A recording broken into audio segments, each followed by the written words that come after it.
Okay. Hello, everyone. Welcome to the Hack the Box Tampa Meetup for this month. My name is Nevin. I am taking over from Savannah or Last Layer going forward, and this is my co-host Sam. Sam, if you want to introduce yourself.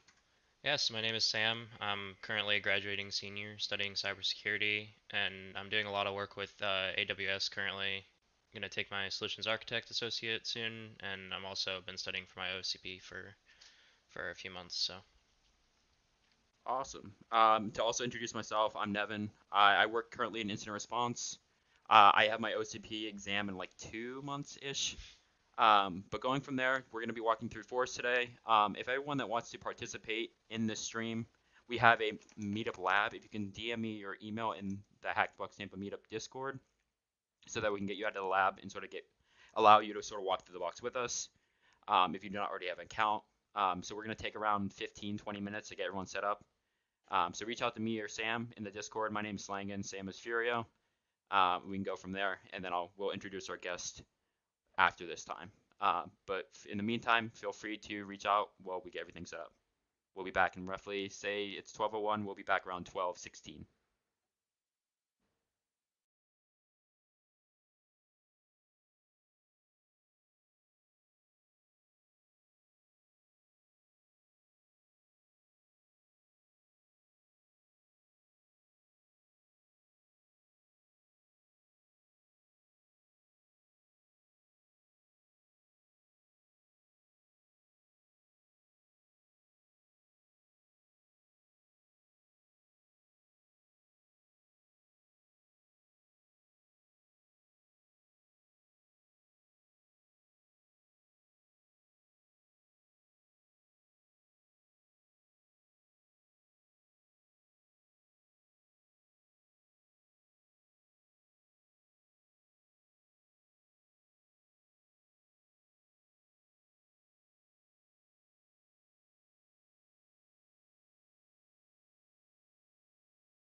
Welcome back, everyone.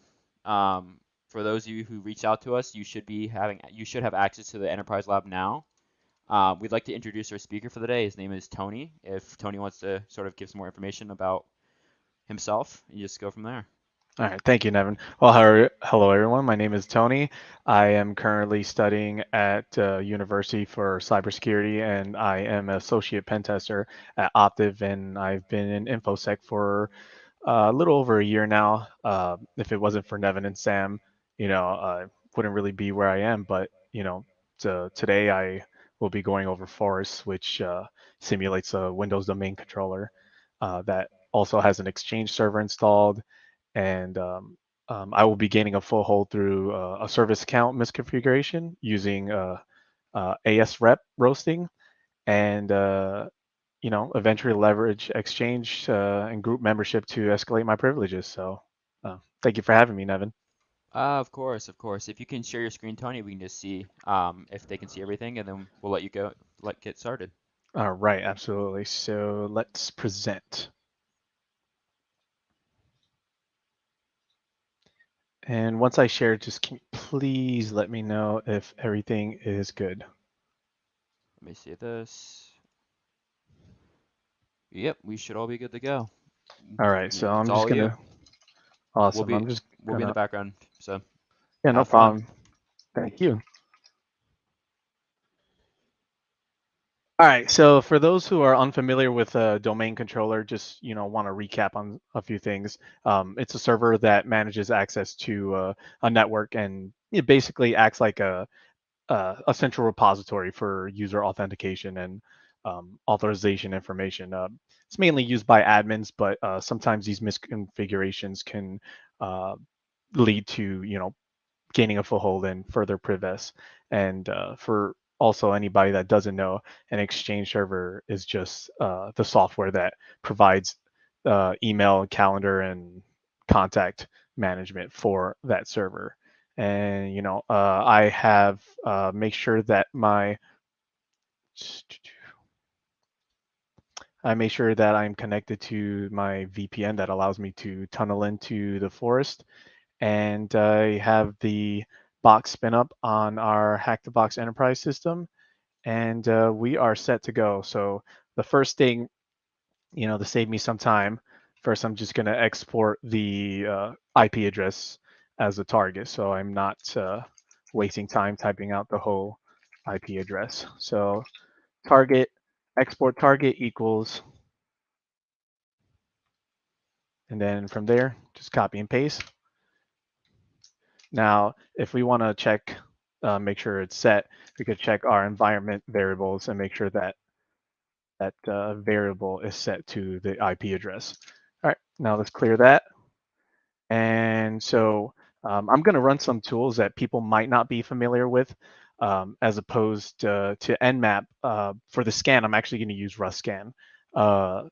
Nevin actually told me about RustScan, essentially a port scanner written in Rust, and it also provides the Nmap scripting engine, so you can implement Nmap flags after the dash dash argument. I'll do that right now.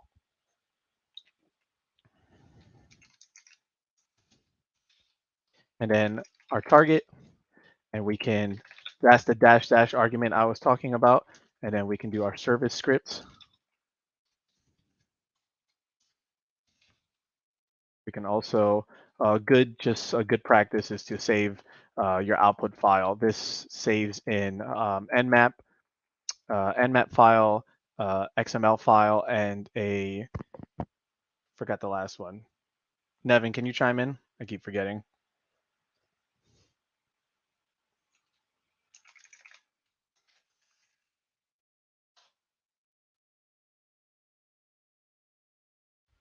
So yeah, we started our scan, and as you can see, relatively soon, you're going to see a bunch of ports come up.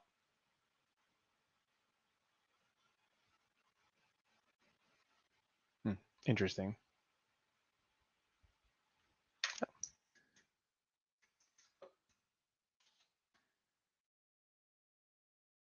But just to save some time, I'm going to just copy the IP address because I don't think the export was even like that. All right, so yeah, as you can see, the we're already getting ports, and it's fast, and we also have familiar commands that we can use. So using RustScan and Nmap together are really good.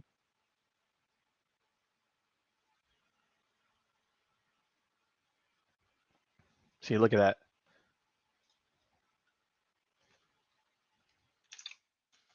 So just to go back to what I was saying, so I'm going to go back to our forest directory, and yeah, so the -OA flag with Nmap allows us to save in GNmap, Nmap, and an XML extension, and this is very helpful because this allows us to import this scan into multiple other tools. So yeah, so as we can see, we discovered all these open ports, and the first thing I see right there is LDAP, and uh, LDAP is a protocol for accessing and maintaining distributed directory information services. And there's a few key giveaways in this scan. So Port Are you, availability. quick What was question for that, you. Nevin? Quick question for Yes. you. Can you zoom in on your terminal Yeah, yeah, just to make it bigger? absolutely. Was that? Good. That should be better. Thank you. Here,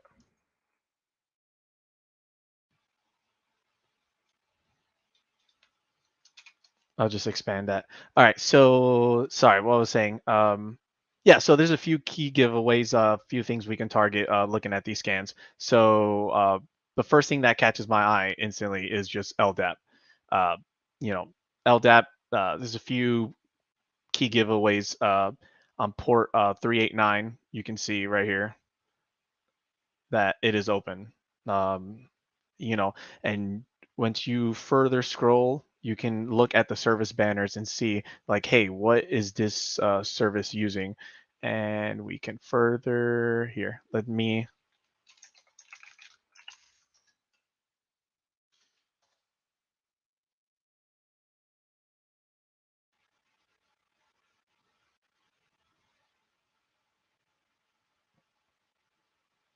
Yeah, as you can see, LDAP is open, and the service banner is pretty much a giveaway. It basically saying that hey, this IP address is using LDAP, and it's open, and it's the domain controller, as you can see notated by this um, naming schema. And yeah, for performing queries or authentication attempts against the IP address, it can also reveal features that are specific to that Active Directory environment, such as Kerberos authentication and LDAP-based searches. And the the first thing I would want to do if I see LDAP open on a domain controller is to check for LDAP anonymous binds.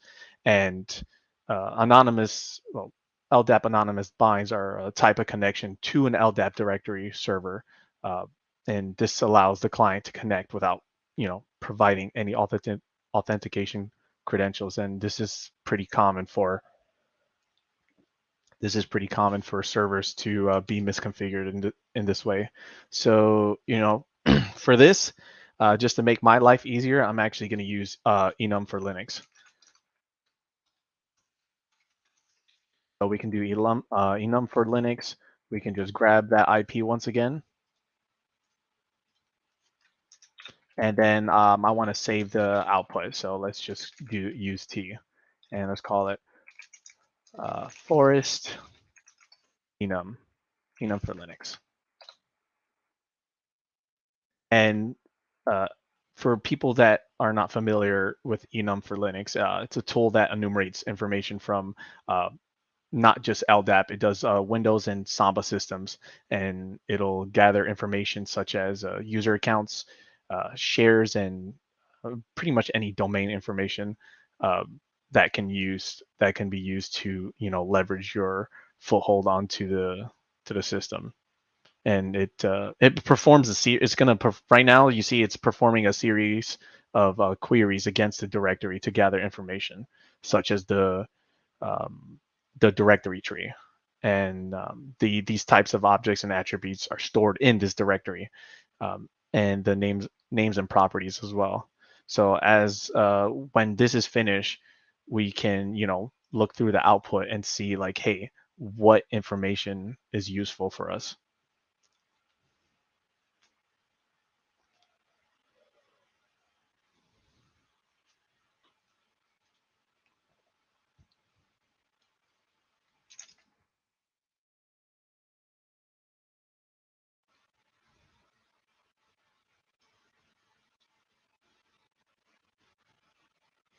Yeah, and just for Linux is an amazing tool. Like if you don't want to use things such as WinDAP search or LDAP search to query specific objects, and you just want to get as much information as possible, you could just run enum for Linux, the IP of the target, and however you want to save the output.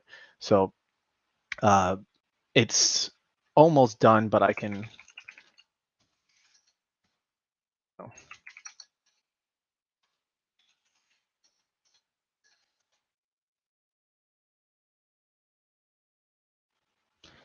So while this runs, I'm going to look through the information, and this is uh, a long story short. If you further enumerate the output and look at the services, you'll stumble upon this service right here, which is here. I'll just grab it out.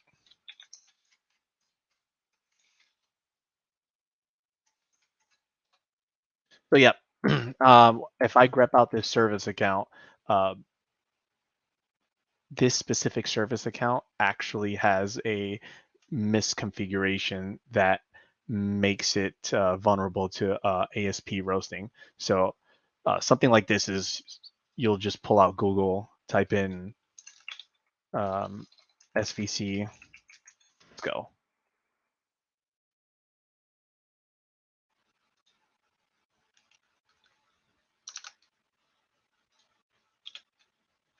Mm,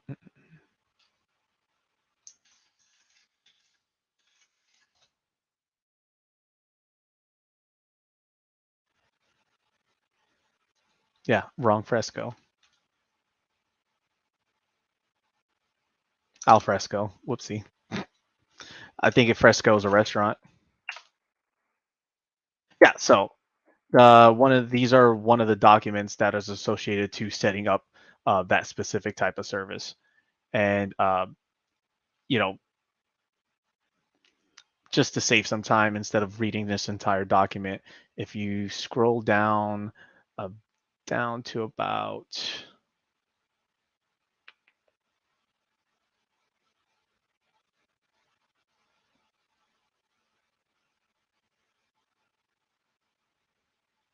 well, yeah. So if you scroll down to the configuration of this service, you'll see in step A it says select the account tab and enable the do not require Kerberos pre-authentication option in the account option section. So essentially, we know that Kerberos is a network authentication protocol, and if a service has Kerberos pre-authentication and disabled, we can attempt the ASREP roasting, which basically allows us to steal the hashes of user accounts that have Kerberos pre-authentication disabled. And then we can attempt to crack them offline. So for this, first to steal the hashes, I'm going to use Impact, and Impact is a collection of Python-based tools that allow us to interact with these specific network protocols. This specific tool we're gonna use in this collection, we're gonna use get NT, I think no, get NP user, and it'll allow us to request that ticket. And for any of you that don't have Impact yet, I'll show you how it looks right now.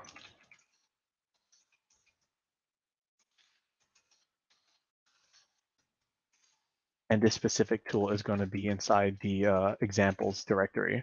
So yeah, these are, there's a whole plethora of tools. I would recommend getting familiar with a lot of these, especially when doing internals or anything with Active Directory environments. So,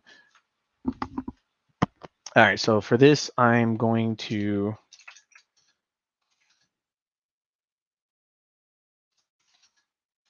whoops.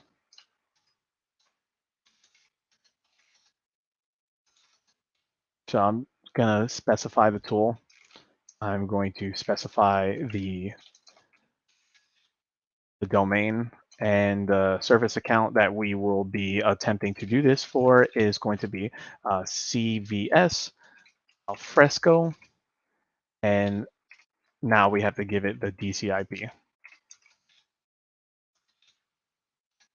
We could just go back, copy that. So that's our DCIP, and since Kerberos pre-authentication is disabled on this account, we will put the flag no pass.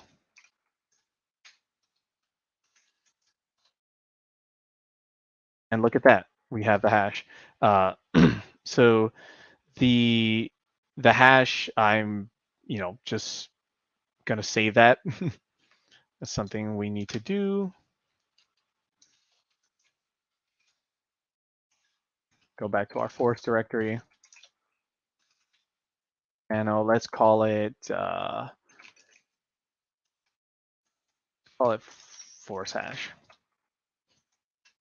And now we have our hash saved. So now that we obtained the MTLM hash, we can save this to the file and brute force it using Hashcat.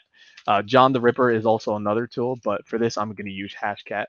And just so I want to show people like what hash value it is, so you can follow on. So it is, I think it's 200.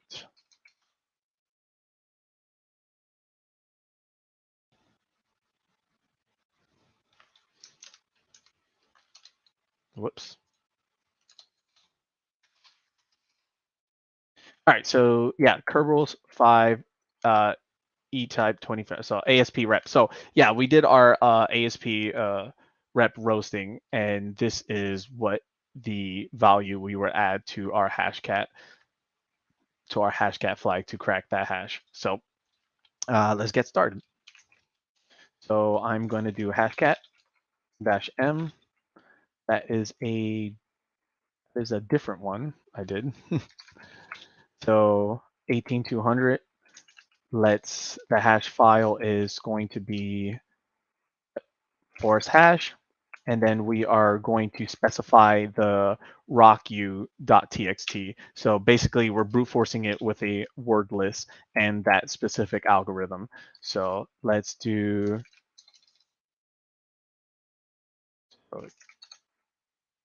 oops.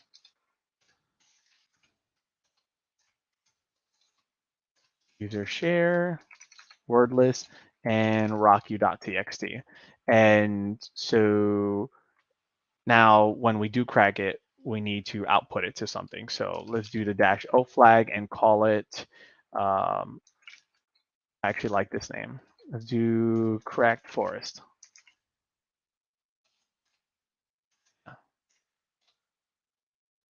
And there we go.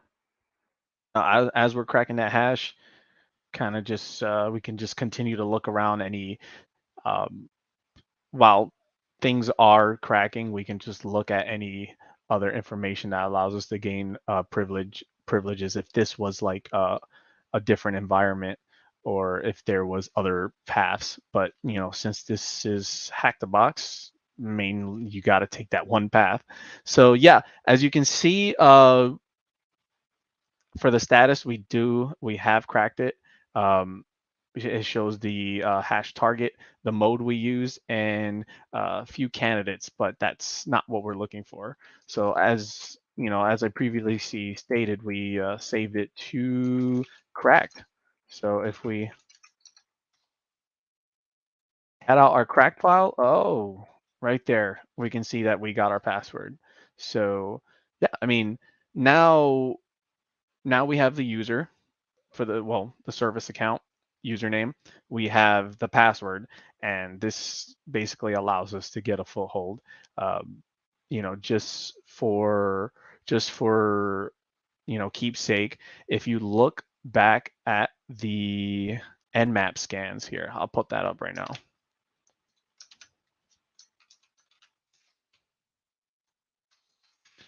If you cat out the nmap scan, you can see that we have port. Which one is it? Yeah. So as you can see, we have port 5985, which is the default port for WinRM. And for anybody that doesn't, know what WinRM is, it basically it stands for Windows Remote Management, and it's a protocol that allows us to do remote management remotely. So, and just for proof of concept, we can actually test those credentials to see if it actually works. And one of the tools we can use that should be pre-installed with your Linux, your Kali Linux, is Evil WinRM. So let's do that.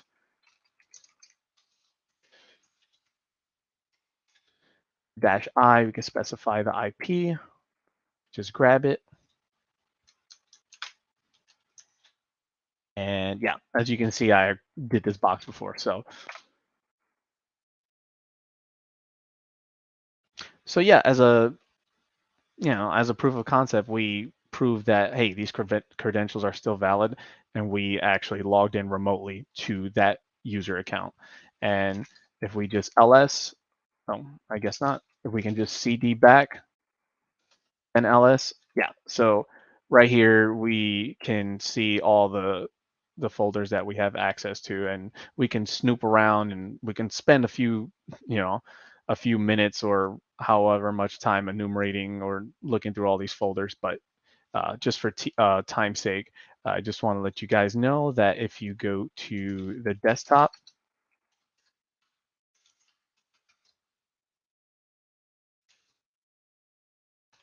there goes our user.txt file. So I'm going to cut that out, and yeah, there goes our user flag. So you're just going to want to copy that, and huzzah! So half the battle is done. And then now that we have a full hole, we can we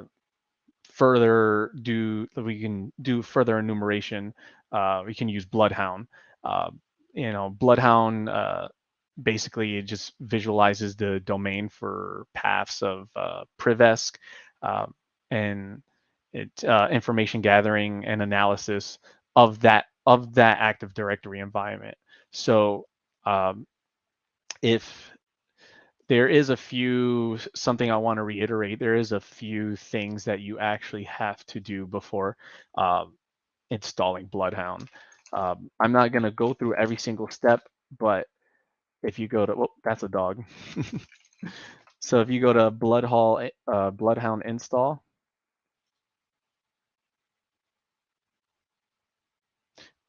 yeah, you can basically just follow these steps, and it'll run you through how to install Bloodhound for anybody that is not familiar with it or hasn't used it before.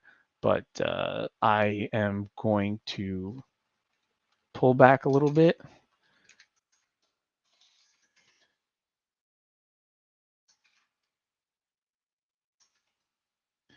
I'm going to exit out of here, and I am going to use Bloodhound.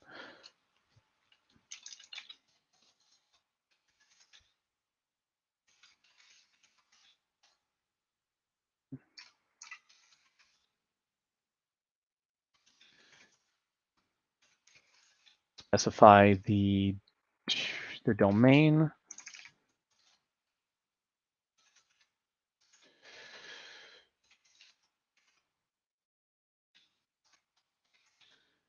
Of a user, now the password, and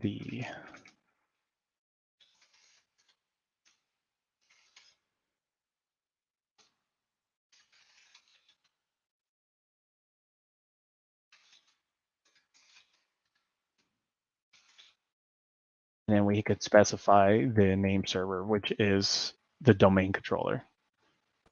And oh, Real quick, Tony, look at yeah, the TAC U for your command. It should be a space between the U and the username.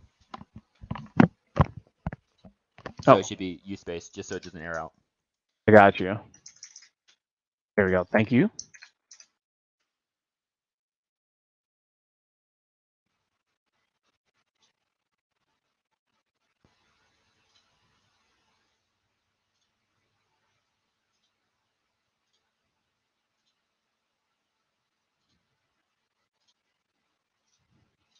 All right, and then once we specify that, we can run it.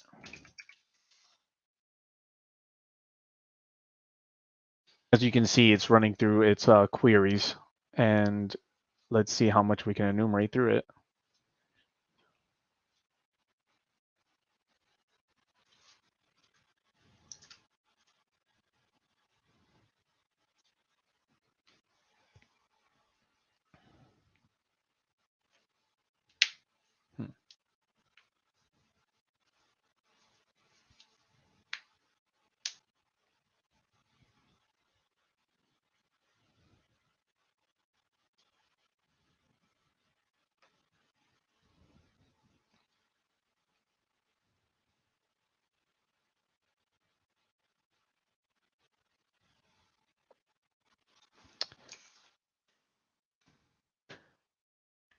Okay, so once we used the CVS Alfresco, um, sorry, CVC Alfresco user and password to, use, get with Bloodhound to enumerate uh, the domain controller, we actually got a whole bunch of JSON outputs, and from here we can actually dump this into the Bloodhound GUI and get like a nice user interface. So I'm going to do that right now.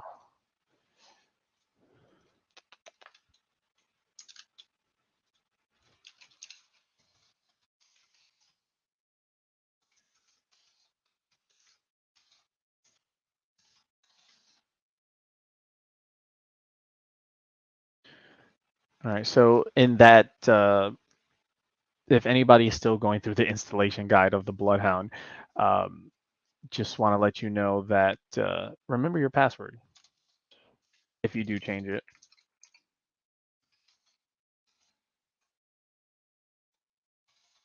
But usually the default would be Neo4j and Neo4j.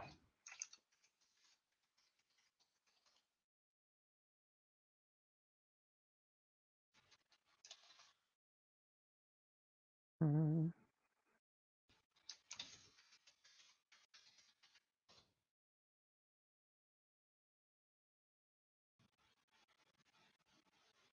All right, so this is our nice Bloodhound graphical user interface, and the what we dumped out, uh, we can actually import it in the import the graph, so we can actually have even a nicer look at what we can see to, what how we can further escalate our privileges essentially.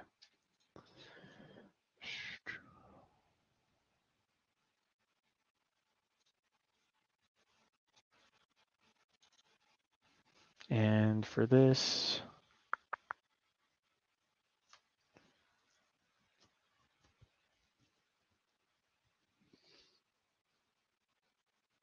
let's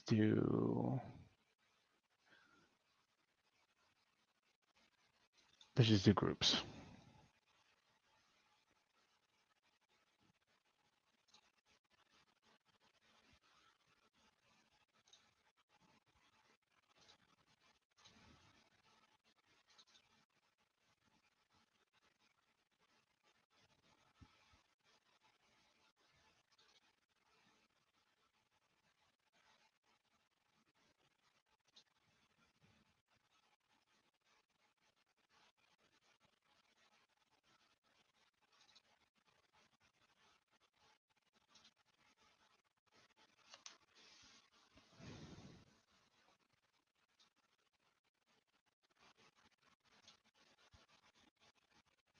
Hmm.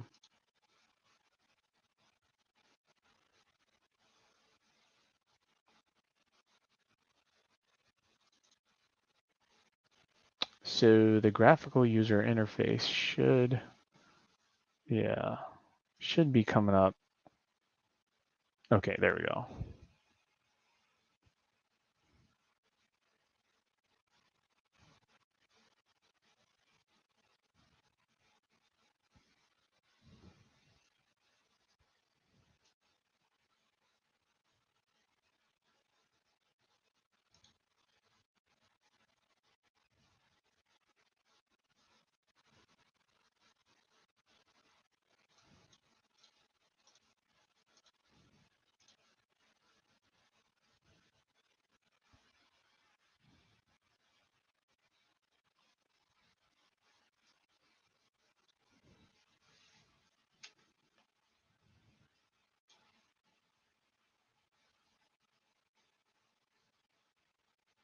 Okay, I think that's just hanging right now. I'm just gonna stop that.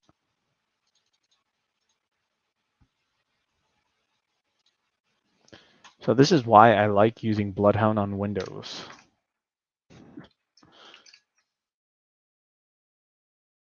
Try that again.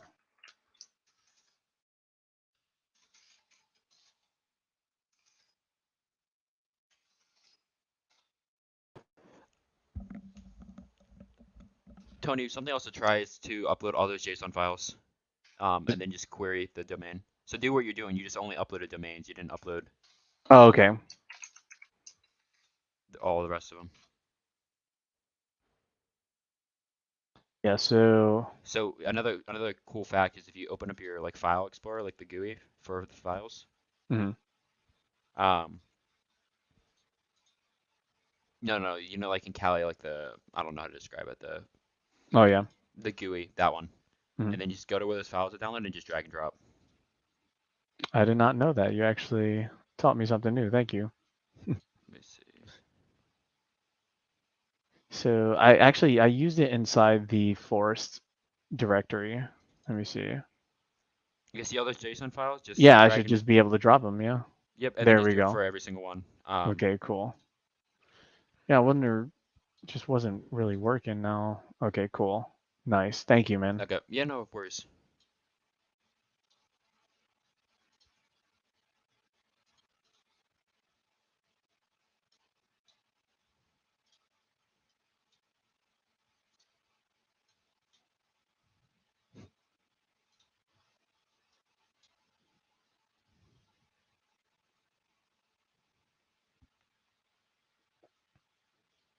So yeah, as Nevin said, you have to drag all the JSON files to the Bloodhound GUI instead of doing whatever I was trying to do over here. And this looks like it's all done. And now we should be able to just import graph. Oh, whoops.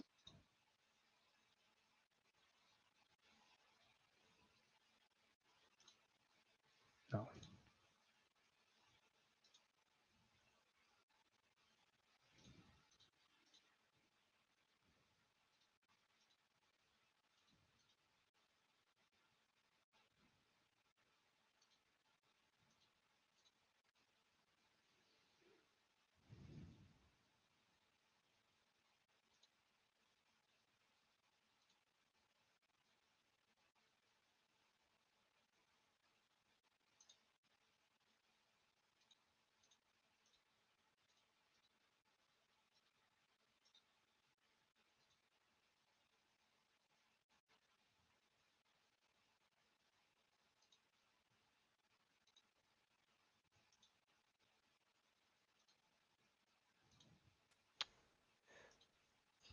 Tony, look on the left side, Yeah.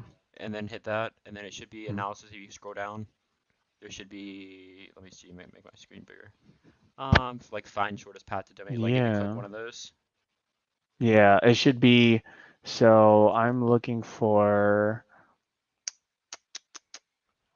first in the start node, just go up to start node yeah.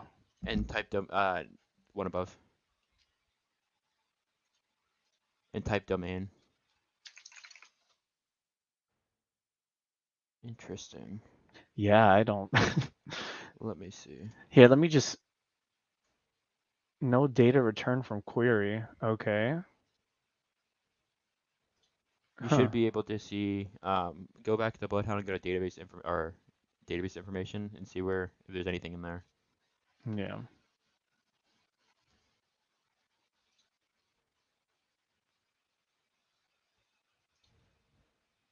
Oh, whoops. So let's see if I can, let me give it a good refresh. See. Yeah, it has. I see the groups and everything. Okay, I wait. see. Let me see. Sorry, I tapped out. You can No, you're see the fine. go back to Bloodhound and you see the groups. It has information. Okay. Yeah. So, Um, mm. I forget the query. I haven't used Bloodhound in a hot second. Give me 2 seconds. I'll Google it. No, you're fine. I'm gonna just troubleshoot it right here. Troubleshooting live. It's a part of cybersecurity is Let me figuring out see. when things.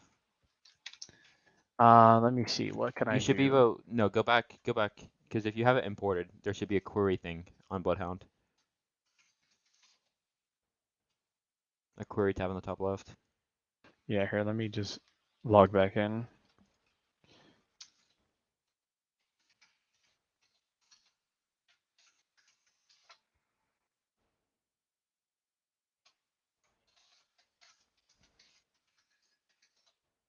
There we go.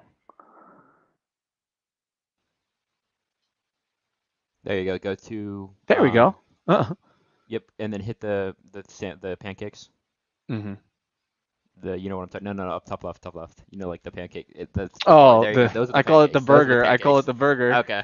You And like then burgers or there's pancakes? I like pancakes. I like Like pancakes. pancakes. All right, I'll call And it then pancakes from you now should be on. able to go from there and then find the query tab in under analysis, if I remember correctly. Yeah, awesome. Yeah, so yeah, so from here, I believe one of the nested groups is found to be an account operator. So which it should be a privileged group. Um, let's see. Here, I should be able to. Let's do. I'm just gonna play around with this, so don't mind me. Here, free enrolled.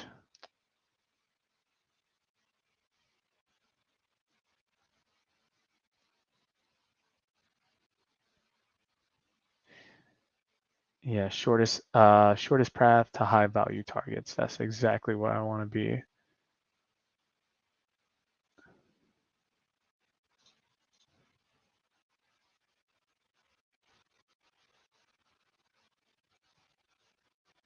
Yep. Yeah, so with Bloodhound, yeah, so it allows you to get the JSON files on there if it works or when it wants to work, and you can basically map out the domain and just they have an analysis tool that allows you to see like, hey, uh, what is my shortest path to this or Kerberos, like for example, like I. Domain information, dangerous privileges, Kerberos interaction, shortest paths. So for this, let's see, find principles with desync, select the domain. Yep.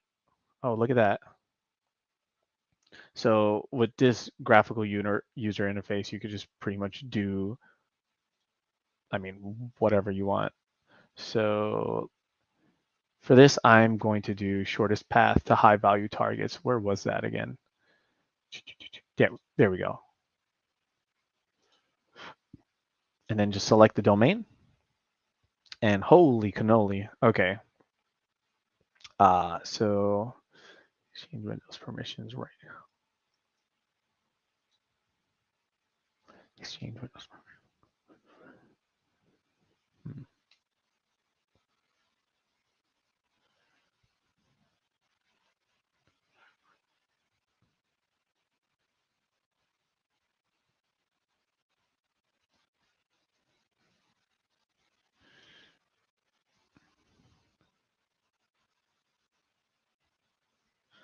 See now, let's look at these paths.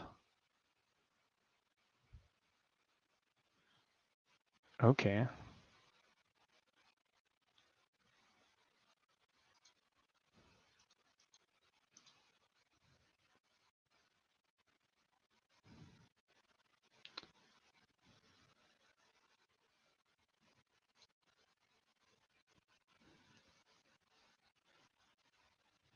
So I could stand here all day looking at this for extra privileges, but so one of the paths they show that the Exchange Windows permission group has write DACL privileges on the domain, and the write DACL privileges gives users the ability to add access controls to an object, and this basically means that we can add a user to this group and give them desync privileges, and we can do this if we go back to WinRM shell and add a user, and then exchange Windows permissions as well as remote management user group. So let's go ahead and do that. Be sure, yeah.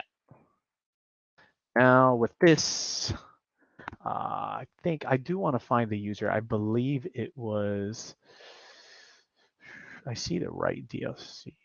See, you see that path.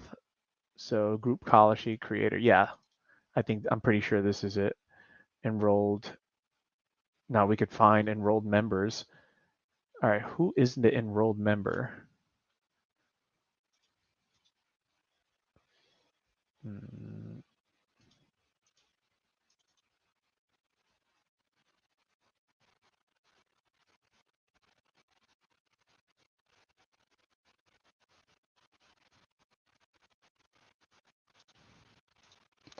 But yeah, I'm definitely, as soon as we get off, I'm gonna play with this more. But so basically, we can use net user to create an account.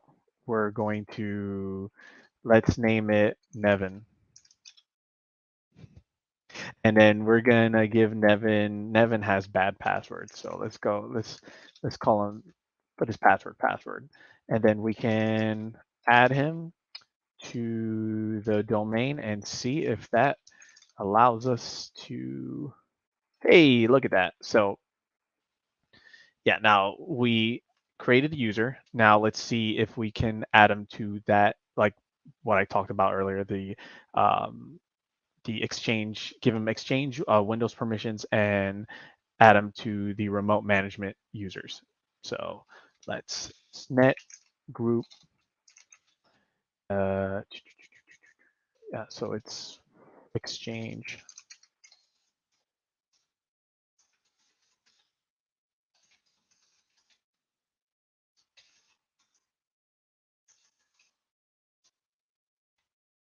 permissions. Yeah, permissions. And then Nevin, because Nevin is cool. We're gonna add hey yo. So yeah, and now we can add them to the local group of remote management users. So let's see if that will work. So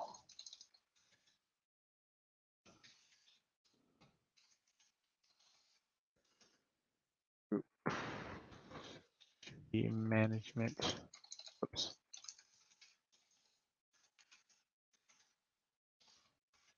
Management users.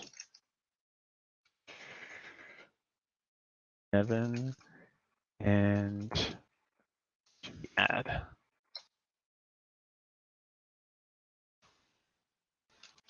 Oh.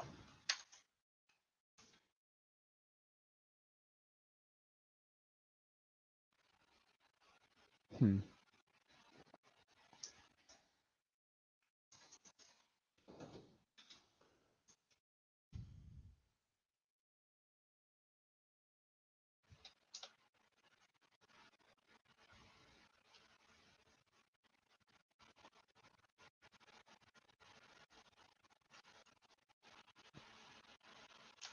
Management users. No, it's remote users. Remote management users. There you go. So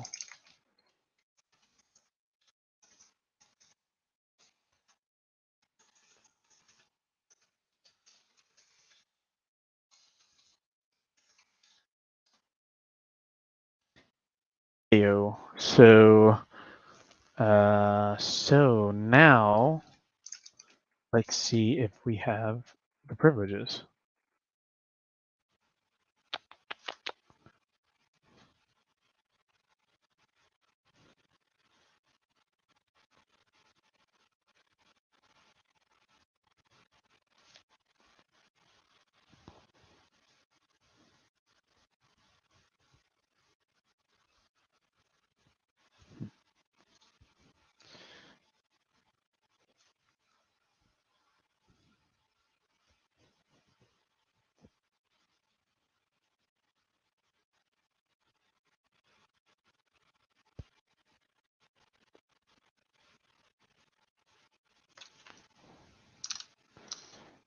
See, now we can see, let's see if we can get a PowerShell script over, or Power View.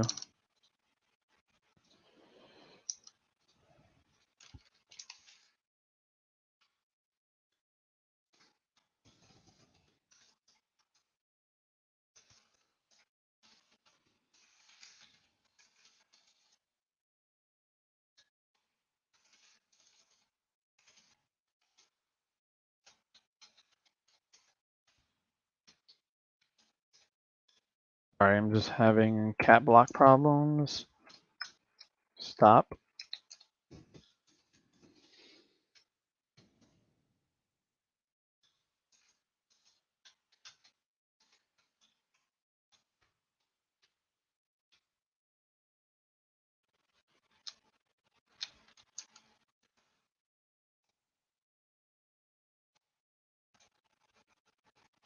One thing to consider, Tony, is if you added me to the Exchange Windows group, you should be able to just secret stomp the DC. So Say if no you have more. if you Yeah. have the user, you should be able to run secret stomp on my user and dump hashes. Okay. Here, let's try that.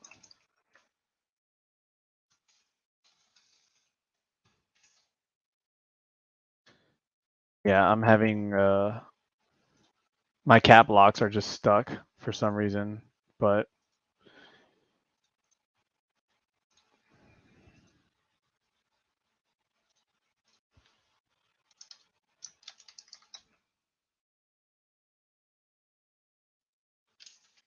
yeah, it's just stuck.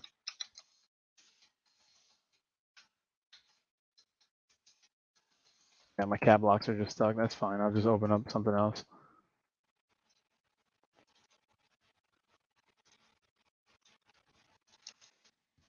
Stuck.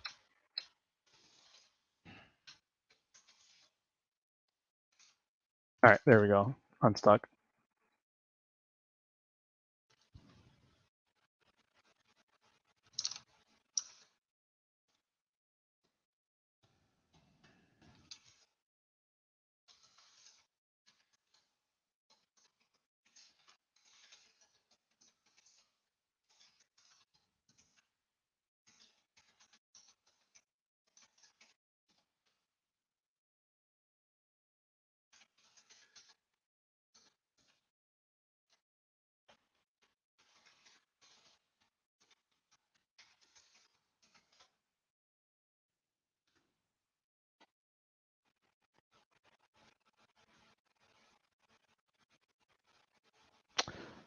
So with Nevin's advice, I am going to use his user. I should be able to dump the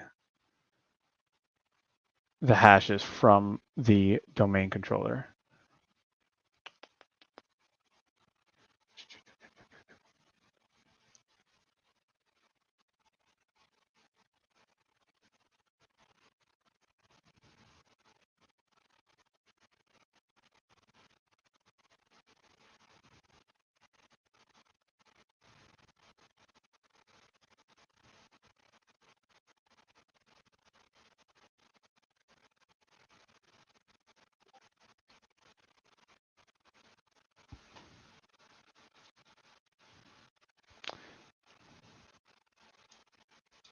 So, okay, cool. Let's do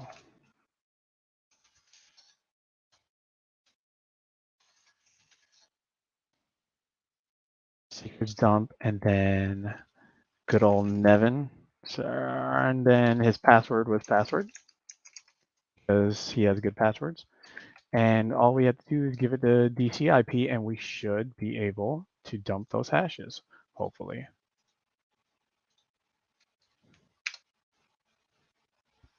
Oh,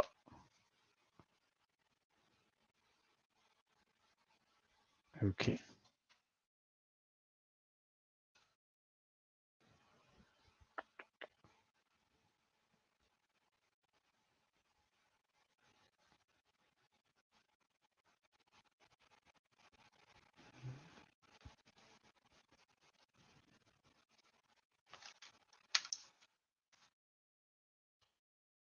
Mm.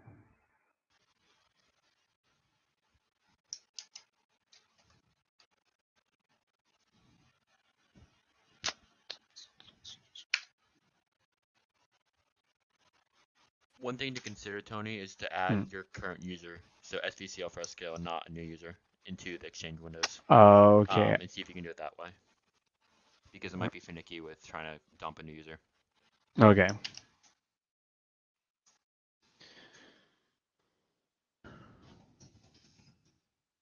Let's.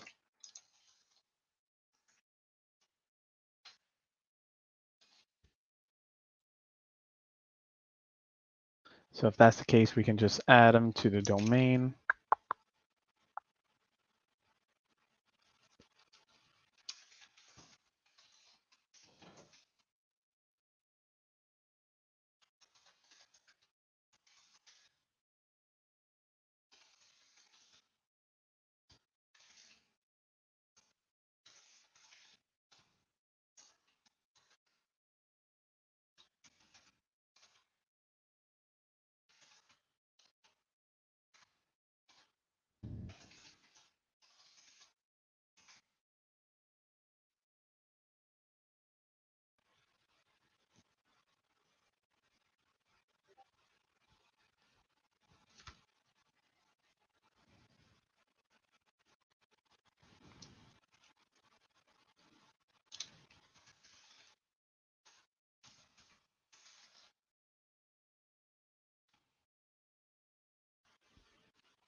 Okay, as you can see here, we used a net group command to be able to exchange the permissions. Now, let's see if we can redump those hashes using Nevin's credentials.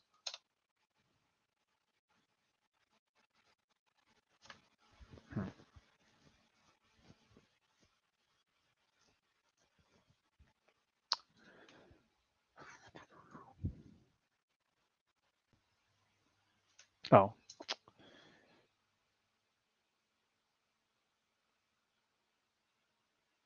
actually, no, it's sorry. It's the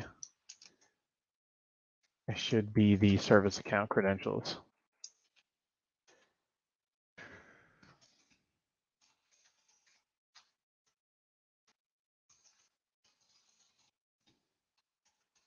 Hmm, is it?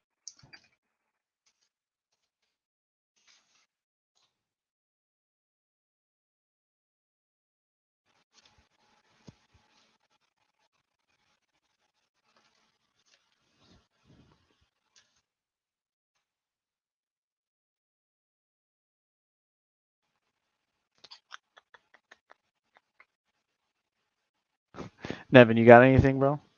Yeah, it might be a different version of Secret Stomp. So let me get the. I don't have my terminal open, but let me see. Yeah. Because if you do tac help, there's an I think. Yeah, so it'd be something like this. So try Python 3, Tony, Yeah. and then the Secret Stomp, Hmm. and then you have the name, but try putting http.local. Instead of No, alfresco. no, no, like you're adding Oh. domain slash username. Oh, okay. I got you. So Yeah.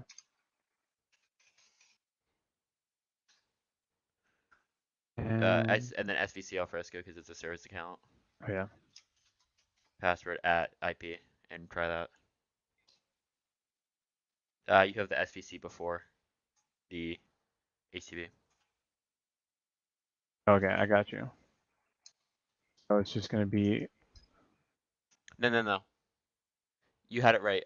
So you see secret sum.py, it says SVC. Get rid of that SVC before the Oh, username, oh, I didn't even see and then that there. add Thanks. Yeah, yeah, SVC yeah, to yeah, the yeah. username. I didn't even see that. Thanks, man. Huh. Okay, so you Well, have user and let me exchange. try Python 3 this time.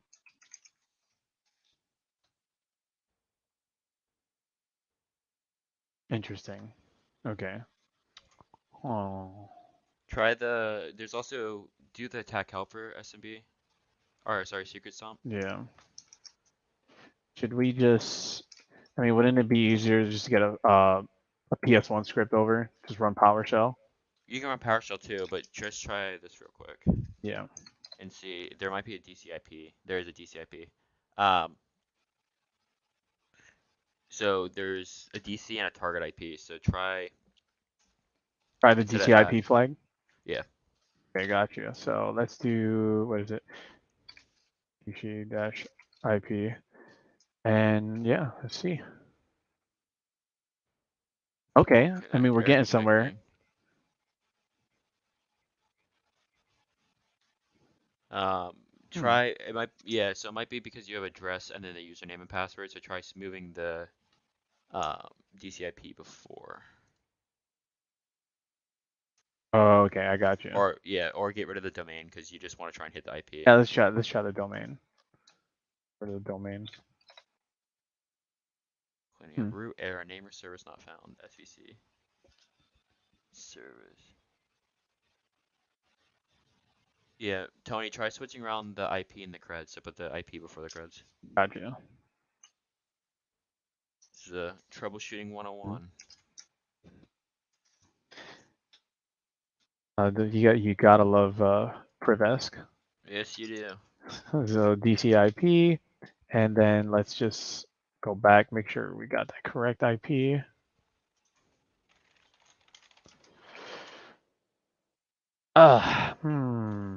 Let me see. Hmm. Let's go. Let's see. I could definitely some. Try to keep it in. Let's just for the fun of it, let's just add your old command and then do the @ sign and then IP. We're just gonna keep Okay. going through and see if we can figure this out. said do the user and then the at? Yes. Okay, gotcha.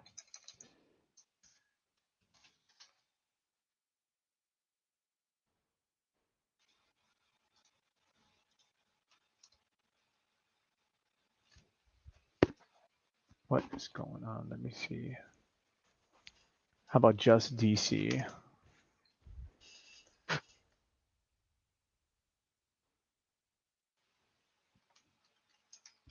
The other thing to consider, Tony, is did you add DC sync rights to either account? I don't think I did. Okay. So yeah, I could. Let me see. So it should be. I might just Google that real quick. Let me see.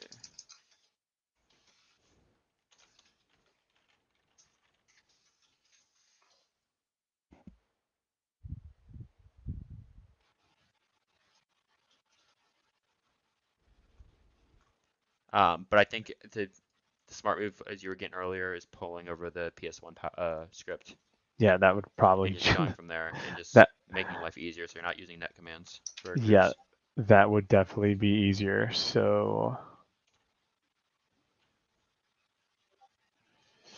do you know if do they have a Power View script already installed? I don't remember.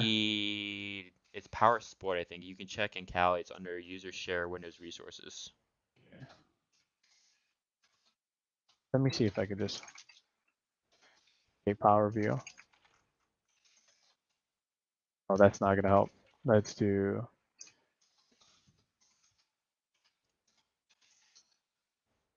Share and Windows Resources. And then LS. Yep. And Then it try should it's Power be Exploit. okay. So we want Power View, not Power Exploit. Yeah, so let's see if we can get that.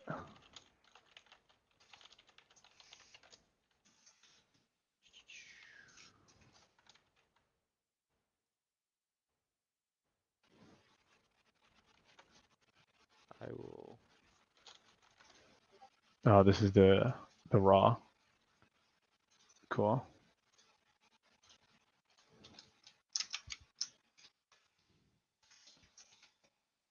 So let's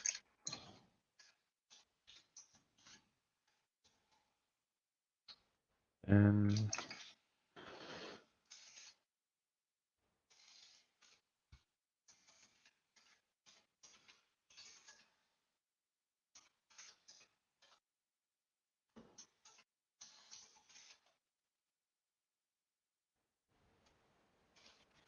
oh, so I didn't have to name it or redirect it to another file. Gotcha. So we should be able to, let's do, you got any luck on your end? Yeah, so I think the one thing you forgot to do is there is also a DC sync group. Um, Oh yeah, so you okay. have to create a secure object, add that user in, so add Nevin into the DC group, in the domain, and then you should be able to dump a secret dump to get the hash. Okay.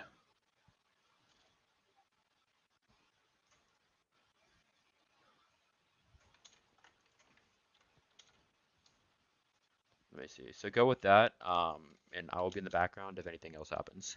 Cool.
So as Nevin was saying, I think we should be able to just upload.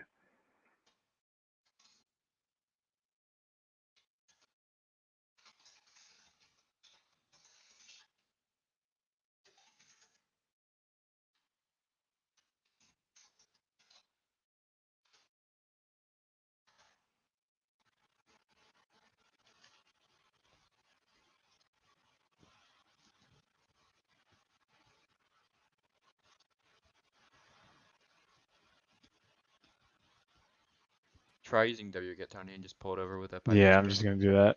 If even when RM's not letting you upload the file.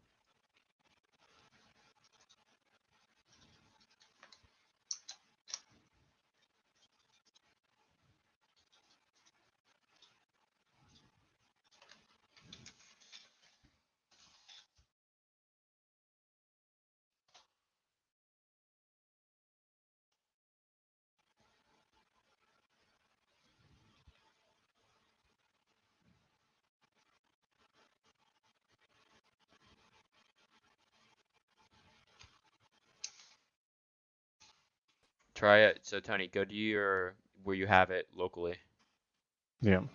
and start a Python server. Yeah, I'm just gonna do that. And just grab your IP and then go from there. Hmm.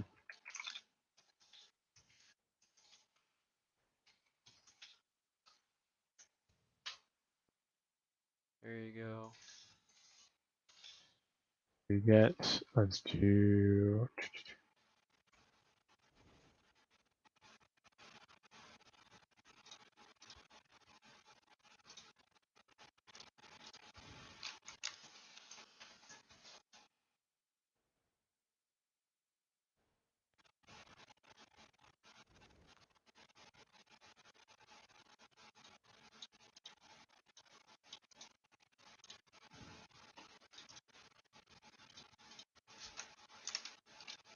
And it should just be. And then just What was that? make it a HTTP, so make it a Yeah, URL. yeah, So and then it's on running on port 8080, so colon for 8080.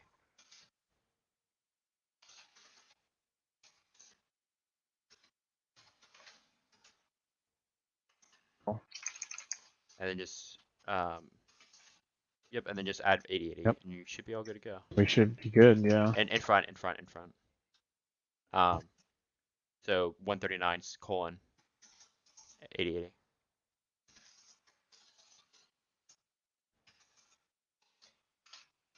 There you go. So what's gonna be parse? Hit ls. Interesting. Try.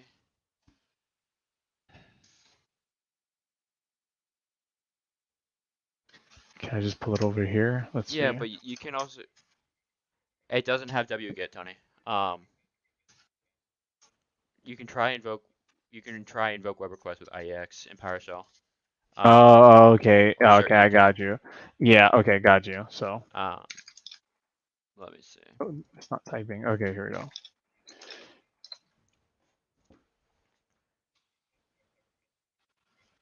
The other Don't thing we you have can to do, make a web client as a new object, right?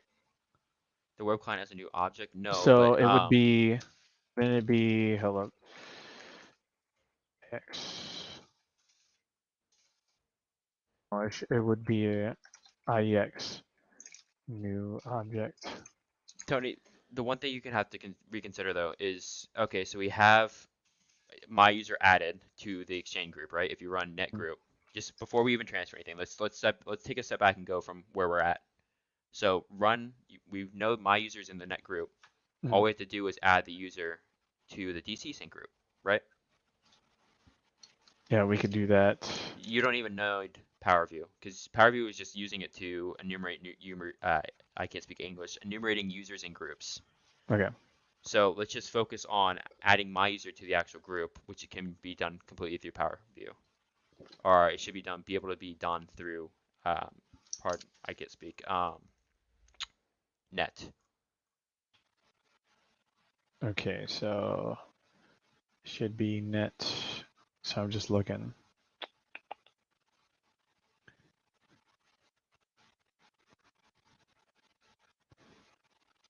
All right, so if I am just looking at this. The other thing, if you want to do it the easy way, if you kill your Evil 1 RM Mhm.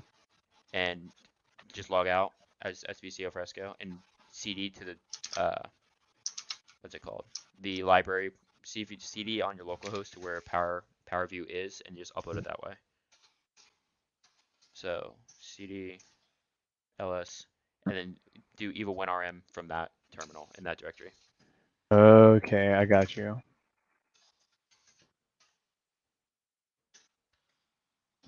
Run that. Yeah, we should be. Do upload PowerView. Oh, whoops, sorry. Here we go. Then upload and type power. You should be able to auto It tower it. should. Hit enter. There we go. So we didn't have to do the. No, so the nice thing about No. Evil 1 RM is if you're Yeah. it can act as a sort of gateway between local and remote. So it can upload anything in the directory it's run from, the terminal. So you have to make sure you're in the terminal where it's running. So you hit ls, Mhm. then you should be able to just see PowerView, which we can, and then literally just dot and then dot Yep. space and then just Mhm. period. Yeah, it should just. Yeah, it's not auto completing. Oh, it doesn't Yeah, have autocomplete. Yeah, that's the fun thing about I love remote it. machines. There you go. And then just try Now we doing should be like able. just Let's try. Yeah, do. then just go through adding a group. Okay, You can yeah. DC sync using I think it's get DACL object in PowerView, the function, if I remember correctly. Okay, so. But yeah. Yeah, it should be system. So yeah, new. So it's new object. New object. Yeah, this one was. I didn't think this. This. I didn't think this part was gonna be that difficult. But I mean, it really isn't. It's just I gotta just do more enumeration. So enumeration, and then should be PS credential.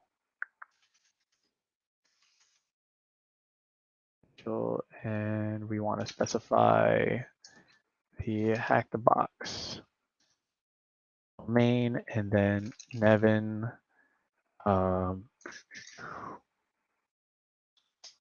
And the password. Just password.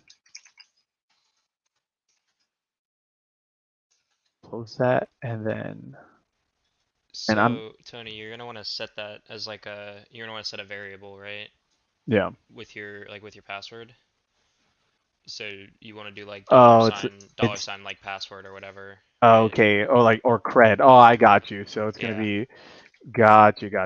So it's gonna be yeah, perfect. And then we should do let's just add object. No, add object to access control list. But like before that, because you need to set dollar sign pass to something, right? Yeah. Yeah. So just like let that run, then do like dollar sign like Yeah, but hold on, it didn't run, so there's something up. System management, automation, PS credential, box Nevin. Oh,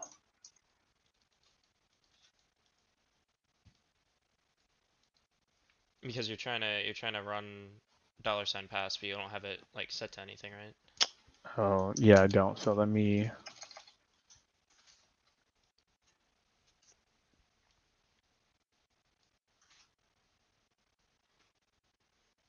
Yeah, like just let that like error Yeah, out, and then clear that up, and then so let's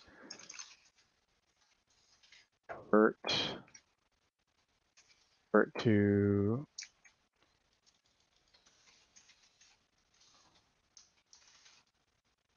secure string, and then your password.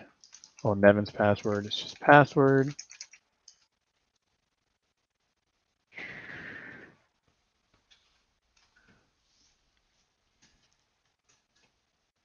Specify as plain text and force. yeah, but you want to have like you still have to have like the dollar sign $pass at the beginning of that. Like $pass equals that command. Oh, okay, I got you. Yeah.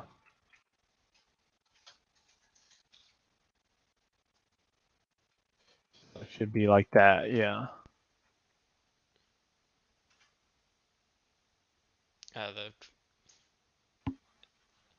yeah, Convert it's because to. they're case sensitive. So like convert, it's like camel case. So Oh, capital C, yeah. capital T. So.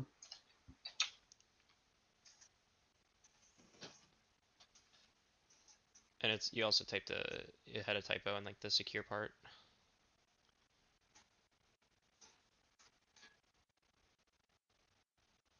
And The T like so like convert capital C to capital T hyphen capital S secure. oh, okay. But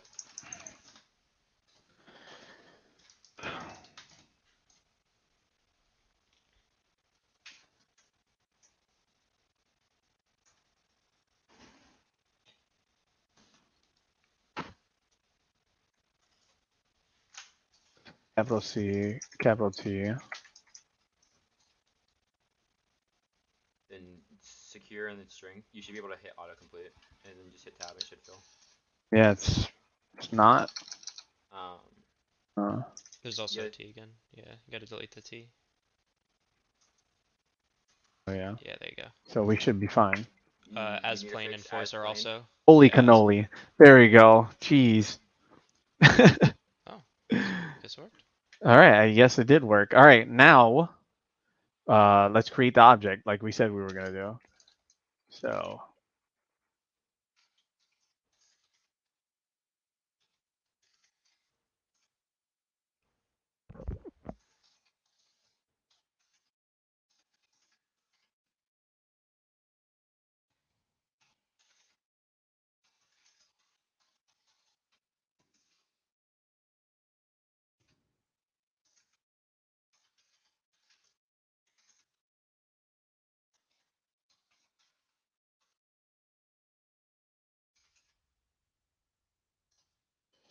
then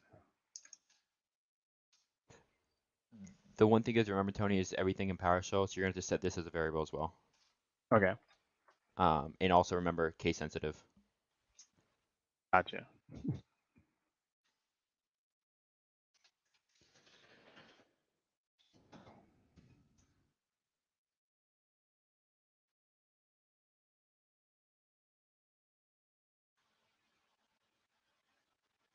Then that should just be the pass because we're basically telling it to use automation, Mm. and then it's going to pour that Nevin, and then pass is the secure string you set. So do $pass. Yep. You have a colon in front of the dollar. Just an FYI.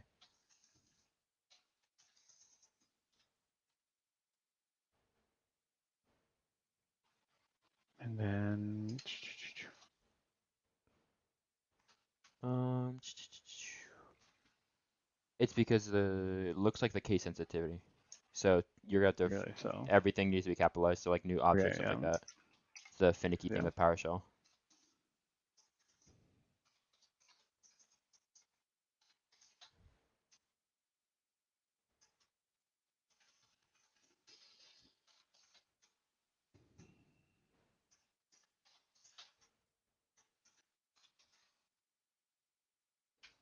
Uh, capital S too, and C for PS credential. So PSC should all be capitalized in PS credential.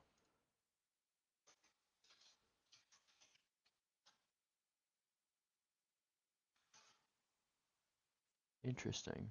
Um, let's Create see, a where new is it adding? object, system management, automation. Type not found, Microsoft PowerShell command new object. New object system. Create new object system dot management. New object system dot management dot automation dot PS credential. It's weird. Trying to fit, Try getting rid of the space before pass and see if it's just that it's glitching out. I don't think that's gonna fix it, but valid type new object PS argument exception fully qualified. Hmm. Um,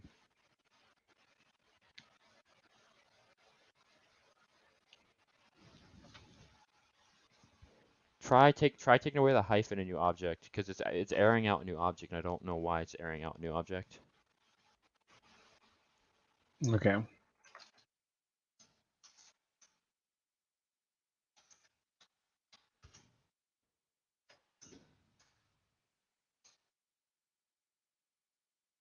And it's saying it's a string. Okay, so new object should be that way.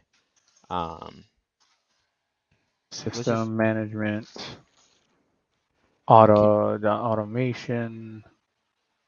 you should be able to, let's see, setting the cred, system management, automation, PS credential, my username at the domain, and then the password, which should be the right way to do it. Let me see something.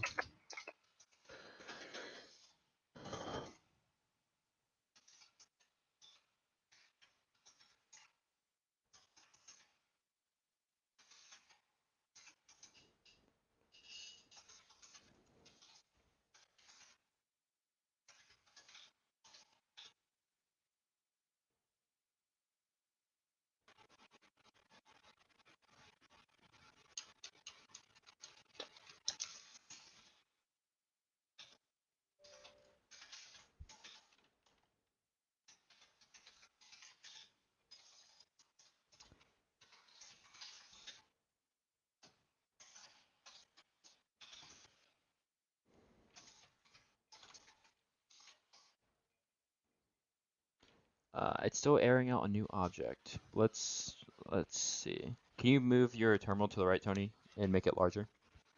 Yeah. You want me to just? Oh, okay, I got you. Yeah, there you go. Oh, okay. If it Just cooperates. yeah, you saw that, right? Yeah, let me just close this out. So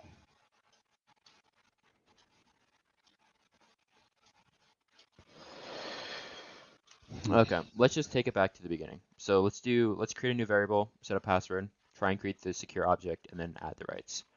okay. So create a new password. So Oops. go, yep, Yeah, I'm go just up. gonna clear it out. Okay. All right, so So do like the same, let's like do do, menu real quick.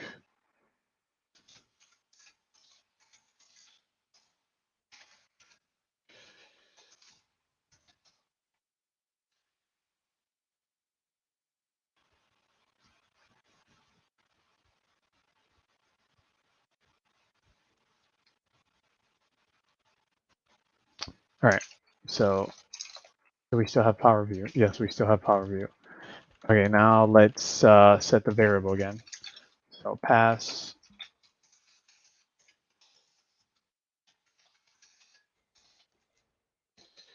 invert spell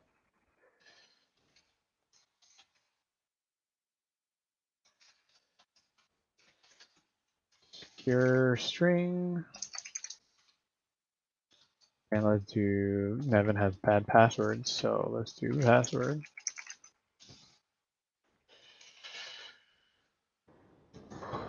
Then let's do as plain.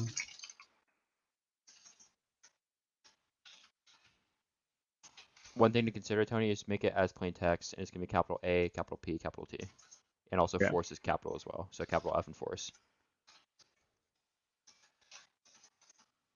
and then add text. And then the last thing to consider is you have a double quote and a single quote. So just make sure they're the same for password. Yeah.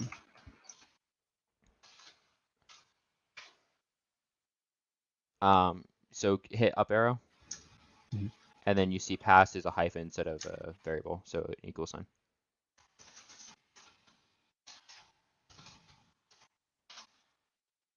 Okay, we Okay. have that. So that's Cool. set. Now let's The do next cred step is again. yes, so cred.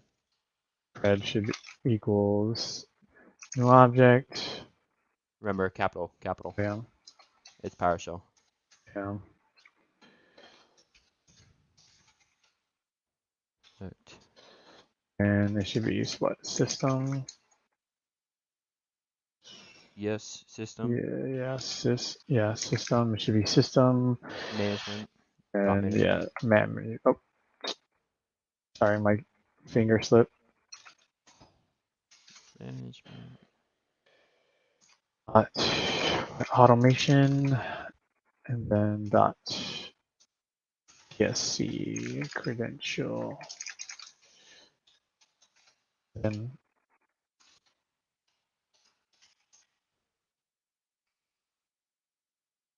box and there's Nevin. Whoops.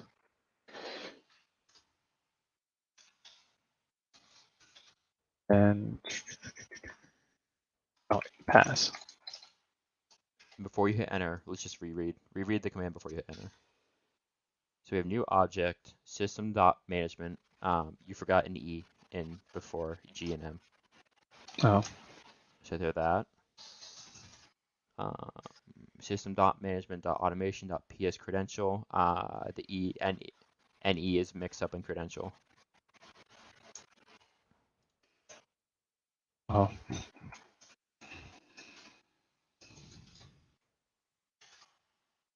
And we should be good. Yep, and then hit enter. There you go. So there we go. All right. So now we have the credential set. So the last thing we have to do is actually assign the user the DC rights, All right. which is then you're actually using the Power View add domain object ACL.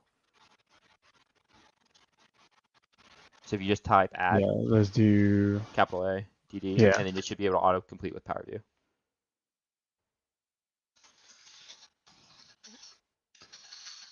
not auto completing. Hit dash. If it's not autocompleting, that's kind of weird. And then it should be domain object ACL. So yeah. Okay. Just And try then domain yeah. domain object ACL. Capital D, capital O, capital ACL. Let's just run that and see if that's actually importing. If not, your Power View might have not been imported correctly.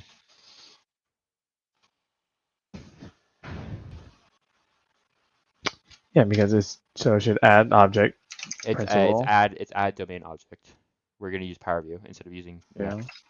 So add domain object. No dash, it's all one word. Object dash, or no, sorry, not Oh, dash. sorry. I'm misspeaking. And then just ACL, capital A, lowercase CL.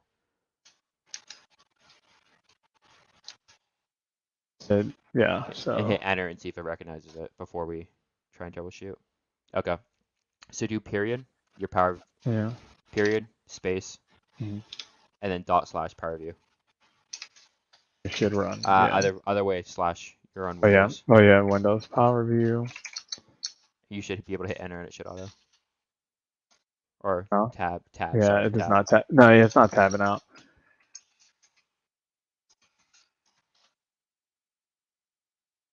Okay, now try add dash domain object ACL. Beautiful. Okay, it's in. You might want to just kill it because it's gonna just run in PowerShell. Okay. Let it just. Okay, there we go. So now we're gonna Now use we should. the add domain object ACL and then just add my user Nevin into the principal identity for reading Okay. rights of DC Okay. sync. So So. now you're giving my user the DC sync rights because you have the right ACE, the right tackle. Okay. So it's principal. Yeah. So principal identity, and then Nevin. Then yep. Credential. The first What was thing, it? Tony, Yeah. you have to specify the domain. For whenever you're adding a right, you have to specify the domain. So it'd be trusted identity, and then sorry, target identity. I misspoke. Okay. Before principal identity. So you have the add domain object ACL. Oh, okay. And then target Dash identity. I think it's target. Let me triple check real quick. It is target, capital T, and then identity, one word. Okay.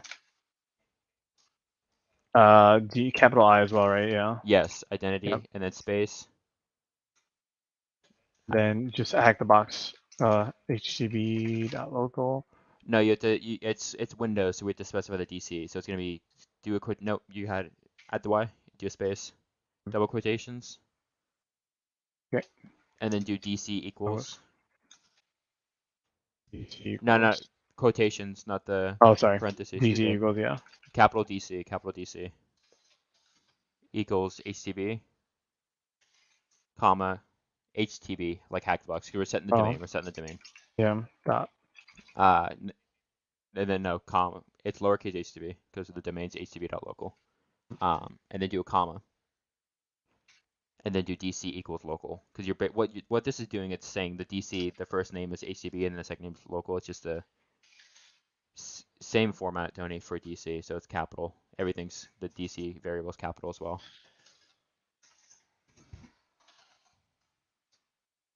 And then it's lowercase. So DC's uppercase and no worries. It's just the joys of a walkthrough. Then you're right, and then space principal identity my user.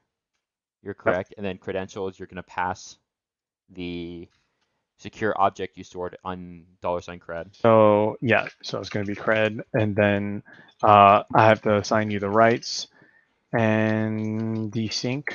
I'm DC not sync. mistaken. DC sync, yeah. Yep. And then there we go. And now you should be able to use secrets Holy, dump on yeah. my Okay. user. Okay, now let's do that. Okay. So let's go to C. Let me.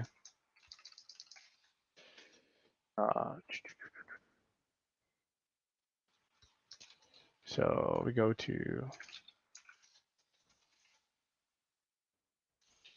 Out of curiosity, Tony, just try typing secrets dump. I wonder if it's in your user bin because impact it's pretty. Kali installs impact usually in user bin as well. Oh, Okay. you're already here. You're already here. Just do Oh, secrets yeah. dump. So secret dump, and then it's hack the box, and then your name, Nevin, and it's gonna be at that DC IP. You forgot. So secrets dump you have to specify the password. So anything with impact it requires the password. So it's gonna be a colon within my password. Oh, And okay, my okay, favorite okay. password is password. So it's colon password. You and heard then it from him. Yep. The @ and then the DCIP, and you should be good to go. Imagine. Uh-oh. There we go. Hey! So yeah, we dumped the credentials. So obviously I need to touch up on my PowerShell, but I mean, there we go. Now from here, now that we logged in, have credentials, we know that. Let's see, what can I do? What's the first thing that sticks out, Tony? Go through the list. What's the first thing on the list? I mean, yeah, it says admin. The admin credentials right here. So you have an admin hash. Yeah. What can you do with a hash? Crack it. Or there's another thing you can do with Evil 1. Oh, you can. You could just pass it. You could just log in with the hash. Yeah. Just log in with the Pass hash hash. using pass the hash with the admin account. Cool. All right. So I'm just gonna give me that. So it's the same format for Evil 1RM. You just instead of using TAC P, use TAC capital H and then specify the hash. Gotcha.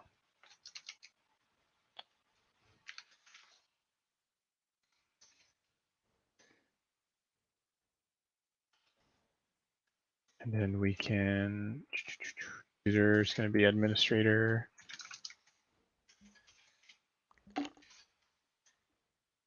Then no password because we do have that hash.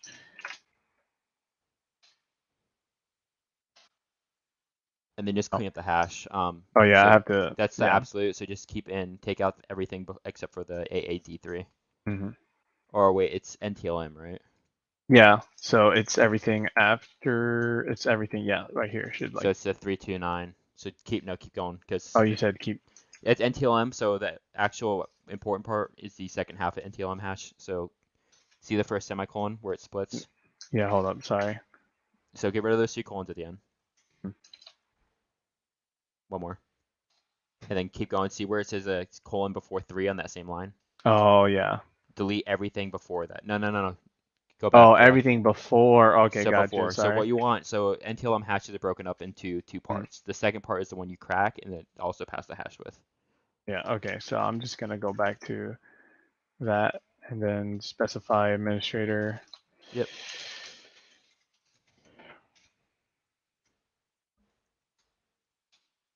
And then for even when RM, Yep. it's going to be a capital H for hash, passing the hash, because the lowercase is for Oh yeah. help. Then everything after, awesome. Yep, and then delete everything up to there. And then just get rid of that colon. And then we should be good. And then you say capital Capital H. H, perfect. Hit enter. And there's an admin show. Hell yeah. So if you have reached this part, as I have painstakingly reached this part, we'll be able to find, I'm assuming the hashes are where they always are. Well, should be in the documents or the desktop. No autocomplete. Huzzah! And that is painstakingly forced. The thing to consider is that there's always some issue, whether it's mistyping, anything like that, where there's always something you're doing when you're doing boxes. Or maybe But being Tony, recorded. that's too. It's a stressful time being live stream. But Tony did a great job going through sort of the premise of Forest, which is teaching yourself more about Active Directory. So the Enterprise Lab will be up for I think another couple. I don't know if it's a couple days. I think it's up for the next day if I remember correctly, or a couple days. So if you have the chance, I highly recommend going through and following along. It's a great way to not only learn in packet, but also learn more regarding DC sync and using Bloodhound. Bloodhound's a very powerful tool in any AD environment. But other than that, that's sort of going to wrap up the stream. Thank you, Tony, very much for coming on. We appreciate you walking through Forest. If anyone has any questions, I don't know if Tony, are you in the Discord for the Tampa Meetup? I am not, but Okay, so I'll get Tony in the Discord. He can answer any questions specific to him. But Sam and I are also in the Discord. Feel free to reach out to us, and we can answer or help in any way possible. But thank you all for come watch us go through Forest, and we'll talk to you soon.